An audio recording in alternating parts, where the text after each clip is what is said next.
বন্ধুরা, আজ আমি একটা নিরামিষ রান্না করব।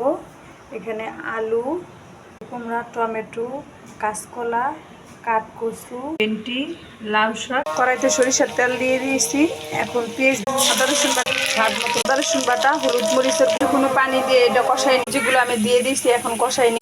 লুব্বাগুলো ভেজে নিই, লাউ শাকের ডাঁটিগুলো দিয়ে পর্যায়ে ঝোল দিয়ে দিই, লাউ শাক দিয়ে দিই, ভেজে রাখা লুব্বাগুলো দিয়ে দিব, একটু এভাবে ভেঙে দিব। এখন ভেন্ডি দিয়ে দিব, কেটে রাখা টমেটো দিয়ে সরিষার তেল দিয়ে দিয়েছি, রসুন দিয়ে দিয়েছি। এখন নিরামিষটা বাগার দিব, শাক বাটাটা দিয়ে দিব, আস্তা জিরা দিয়ে দিব, এরকম করে ঘষে নিব।